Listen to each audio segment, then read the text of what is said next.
nivel territorial, al igual que el alcalde y el consejo municipal, que hacen parte de la rama ejecutiva del orden territorial, a nivel municipal, a nivel distrital, pues los distritos.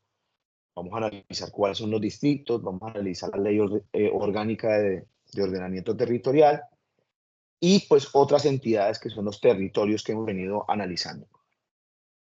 Entonces, una pregunta que surge es, ¿qué es la rama ejecutiva en el orden territorial?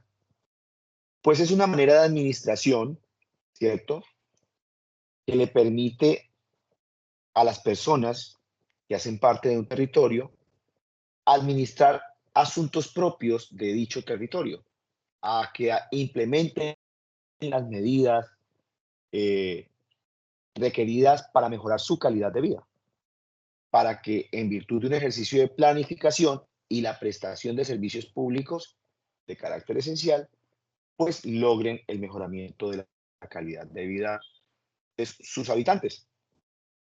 Entonces, la Constitución Política en el artículo 286 dice cuáles son las entidades territoriales y me permito, digamos, básicamente enunciarlas, que son los departamentos, los distritos, los municipios y los territorios indígenas. Sin embargo, la misma Constitución dice que la ley podrá otorgar el carácter de entidad territorial a regiones y a provincias que se constituyan eh, en los términos de la Constitución. Entonces aquí aparece el concepto de la administración pública territorial. Y esta administración pública territorial son todas aquellas entidades que integran la rama ejecutiva del nivel territorial, ¿cierto? Y ese nivel territorial está claramente... Pasa esto, mano. ¿Qué sucede? Por favor.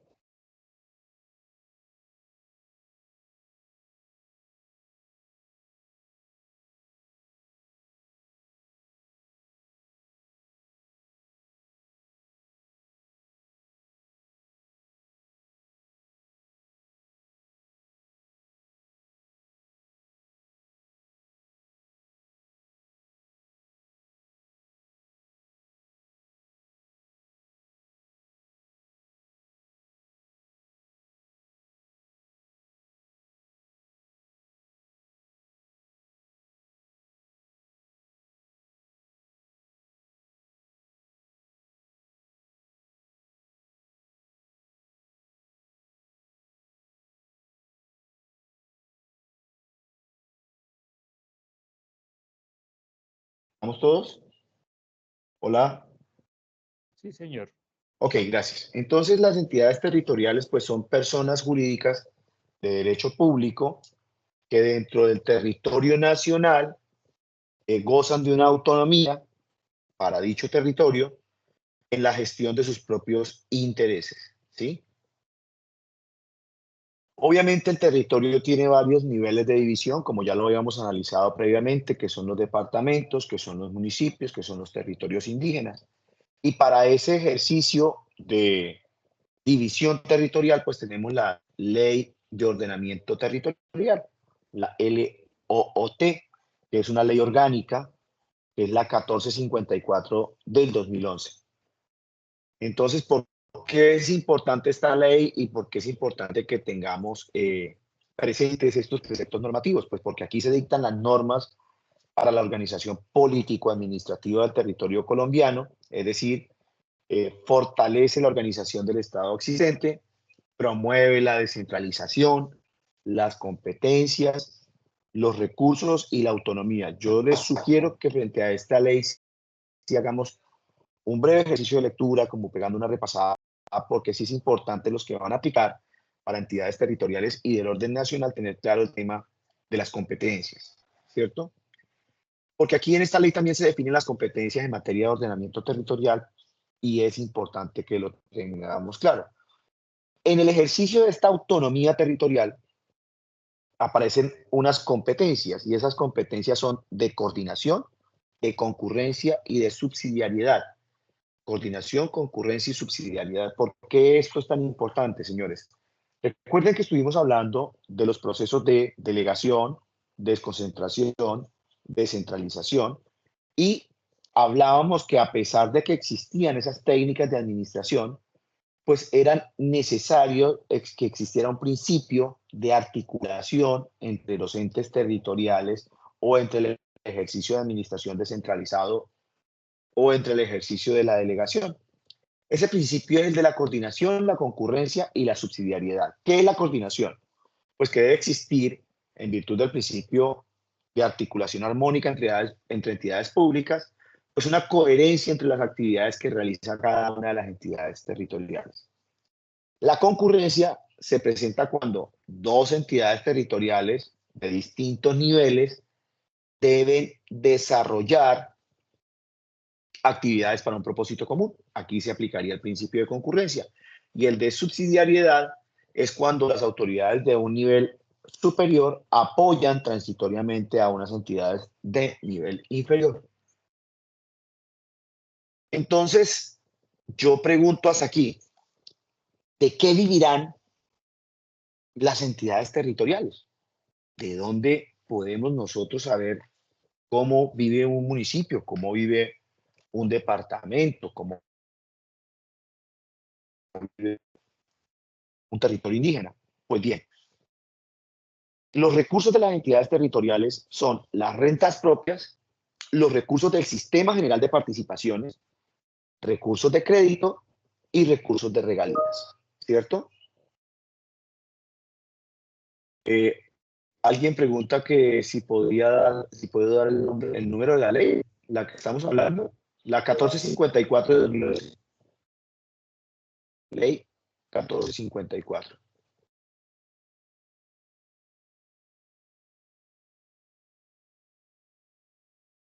Entonces, aquí tenemos que, digamos que son cuatro fuentes importantes en materia de financiación con las que cuentan las entidades territoriales: las rentas propias, recursos del Sistema General de Participaciones, recursos de crédito y las regalías. Las rentas propias.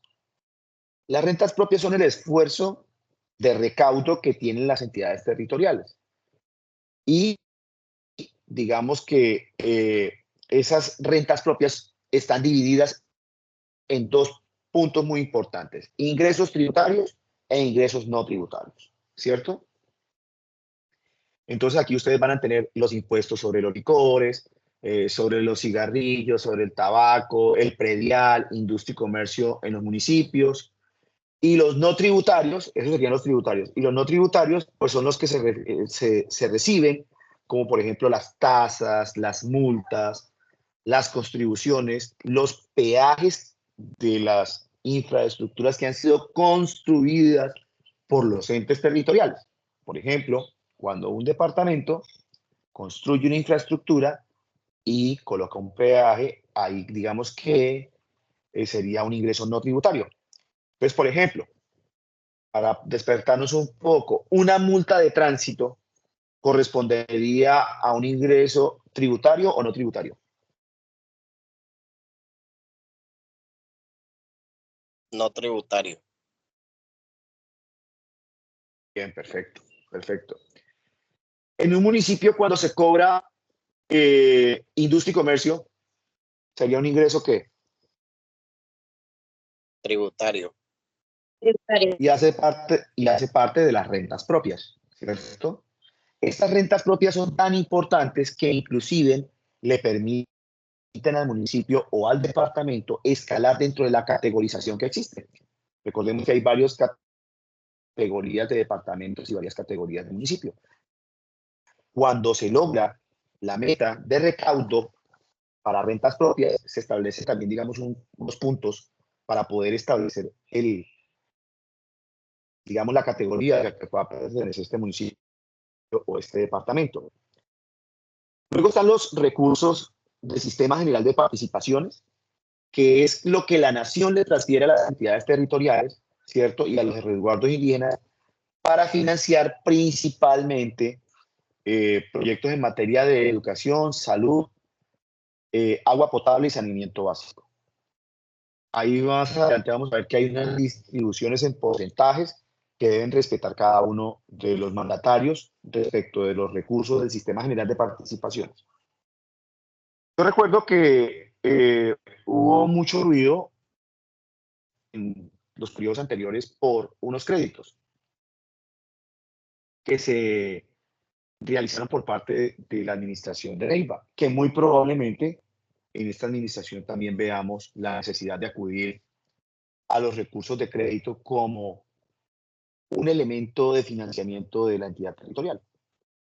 Los recursos de crédito, pues, es cuando el ente territorial acude a la banca, ¿cierto?, nacional o internacional, para establecer un monto que le prestan, ¿cierto?, y se revisa la capacidad de endeudamiento que tiene el ente territorial para que se apruebe este endeudamiento por parte del cuerpo colegiado, que para este caso puede ser, del que estamos hablando, sería el Consejo Municipal de Neiva.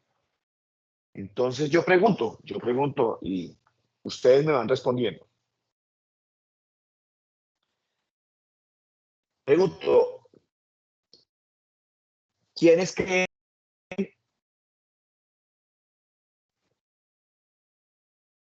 En eso, arriba la mano, despierten un poquito y miremos cómo estamos todos.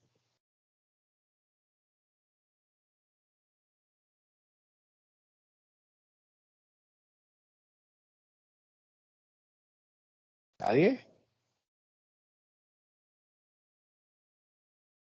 Nadie cree que en Neiva se pueda endeudar. Ok, les voy a dar un dato. ¿No se escucha? Por favor. La pregunta que estoy formulando, disculpen, es ¿quiénes creen que Neiva puede nuevamente endeudarse?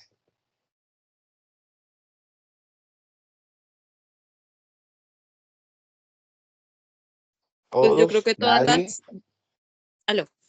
Sí, adelante, sí, adelante.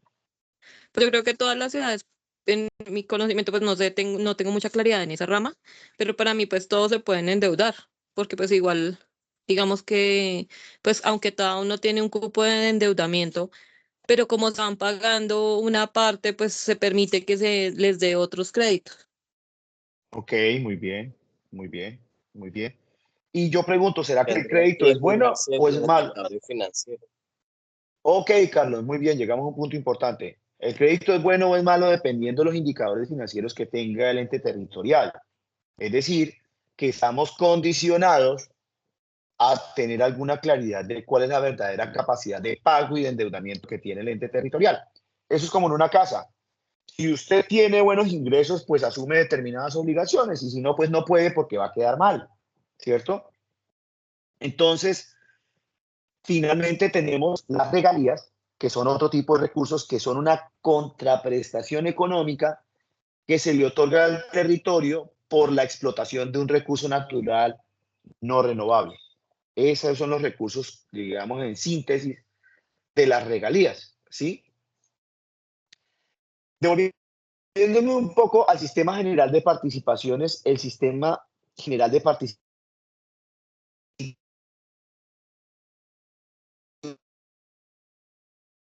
¿cierto? Entonces, las asignaciones especiales, resulta que del sistema general de participaciones, el 0.5% en los municipios y distritos se debe destinar a un tema muy importante que ustedes lo escuchan todos los años, que tiene diferentes dificultades y es a los proyectos o al proceso o al contrato de alimentación escolar. ¿Sí? Entonces, en este escenario, no es que la plata que llega por el Sistema General de Participaciones se la pueda gastar el municipio en lo que quiera. No, tiene una distribución específica, digamos, según el sector y tiene una asignación especial según algunas características. Alimentación escolar, fondo de pensiones territoriales, municipios ribereños al río Magdalena y los resguardos indígenas. ¿Sí? De todo el sistema general de participaciones, en materia de alimentación escolar es el 0.5, los fondos de pensiones el 2.9, los ríos ribereños el 0.08 y los resguardos indígenas el 0.52. Y luego está la distribución sectorial, que son para primera infancia, educación, salud, agua potable y propósitos generales. Entonces, ¿por qué es importante tener una noción de quiénes, de dónde se financian los municipios? Porque obviamente las categorías, como ya lo dije, de los municipios van a estar definidos, según la ley 617 del 2000, por la población y por los ingresos corrientes de libre destinación. Entonces, por ejemplo, cuando yo tengo una población entre 100.000 y 390.000 habitantes, debo tener unos ingresos corrientes, ¿cierto? Recuerden lo que acabo de explicar, entre 60.000 a 122.000 salarios mínimos para que quede en una tercera categoría. Un municipio que ha dado muestras de ese crecimiento de categorización es Pitalito, en el cual podemos evidenciar, digamos, el crecimiento que ha venido dando el municipio, que ha podido acreditar, porque el municipio podía acreditar el primer ítem, los habitantes, pero no podía acreditar el segundo ítem, que eran los ingresos corrientes de libre destinación. Entonces, ¿qué efectos tiene la categorización? Pues obviamente hay varios aspectos. Los primeros efectos en la categorización pues son las asignaciones salariales y los gastos de funcionamiento que va a tener la entidad territorial. Y también le va a permitir acceder a determinadas delegaciones que pueda hacerle el gobierno nacional, ¿cierto? Dependiendo del tipo de categoría que se tenga.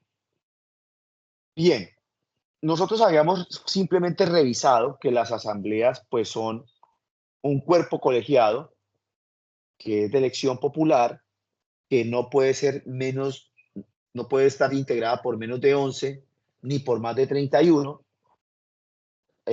miembros, y pues que son elegidos por un periodo de 4 años por voto popular. ¿Qué hace la Asamblea Departamental? Pues ejerce control político sobre la administración departamental. Fíjense que las asambleas tienen una serie de funciones bastante particulares. Reglamentan la función, el funcionamiento y la prestación de los servicios públicos en el departamento, tienen esa competencia.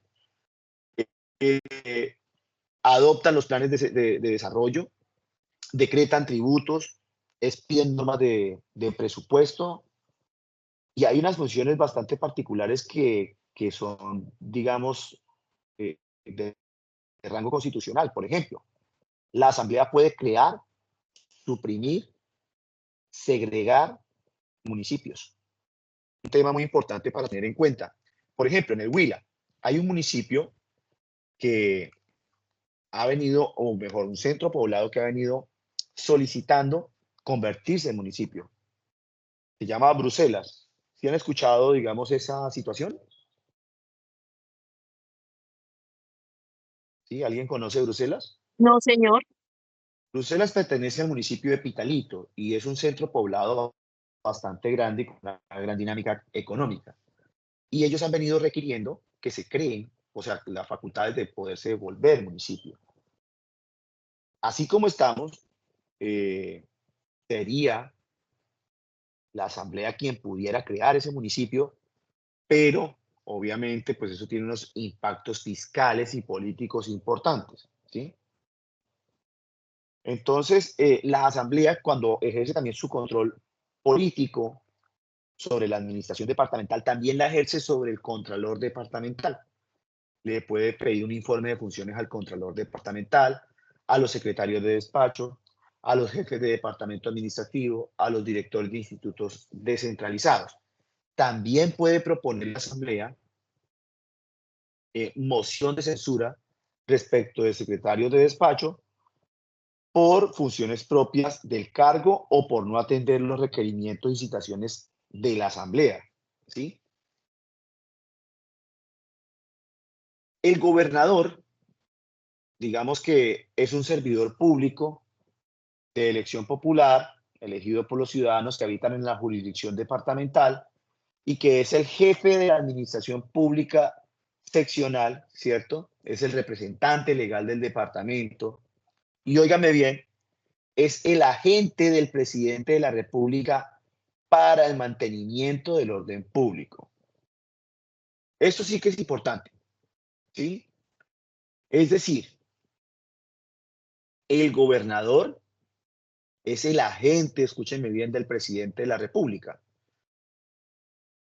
para el mantenimiento del orden público. Entonces aquí aparece un tema muy importante y es que los gobernadores hoy tienen una situación bastante compleja, dadas las condiciones de seguridad y orden público que se vienen presentando. Son ellos quienes deben articular con el señor presidente de la República las acciones tendientes al restablecimiento del orden público. Yo escucho frecuentemente pues que se requiere a los alcaldes municipales, pero yo quiero que recuerden que el comandante en jefe de las fuerzas militares, ¿cierto? Es decir, de los órganos de seguridad y la fuerza pública, es el presidente de la República, y que quien tiene la función de agente en este territorio es el gobernador. Es el gobernador. Es que han tratado de colocar que la función del alcalde al ser primera autoridad de policía la han malinterpretado, pero es que él es la primera autoridad de policía administrativa, pero él no es el jefe de la policía. El jefe de la policía es el presidente de la República. ¿Sí? Esto hay que entenderlo muy bien, como para que se puedan precisar en materia de jurisdicción y competencia los alcances de cada uno de estos servidores públicos. Este señor, pues, obviamente debe coordinar los servicios y las atribuciones, pues, que le otorgue el presidente de la República, ¿sí? Estas funciones administrativas que le delega el presidente de la República como agente se hacen en el ejercicio de, ya valga la redundancia, de delegación, ¿cierto? Y coordina su actuación administrativa en su territorio. Entonces aquí, vuelvo y les digo, el típico ejemplo es el de la seguridad, de cómo la gente siempre le cae a los alcaldes en materia de seguridad y se les olvida, digamos que sí, el alcalde es la primera autoridad de policía, pero francamente, quien es el superior jerárquico real de los policías en su escala castrense es el presidente de la República y es el gobernador, el agente del presidente de la República en materia de seguridad y orden público. ¿Sí? Entonces, en este escenario, yo les quiero proponer que apliquemos un pequeño quiz para ver cómo estamos. Yo no sé si Gerardo me puede ayudar. Vamos a destinar son 24 preguntas, si mal no recuerdo. La idea es cómo aplicar este quiz, que ustedes lo desarrollen y si les parece bien, reanudamos nuestra conversación en unos 25 minutos para ver cómo les fue y cómo se sintieron, porque puede que algunas preguntas todavía no hayamos abordado los temas, pero quería dejarlos como a ver qué tan diestros se pueden sentir en el ejercicio. Entonces, vamos a aplicar el quiz y nos vemos en 25 minutos. Gracias.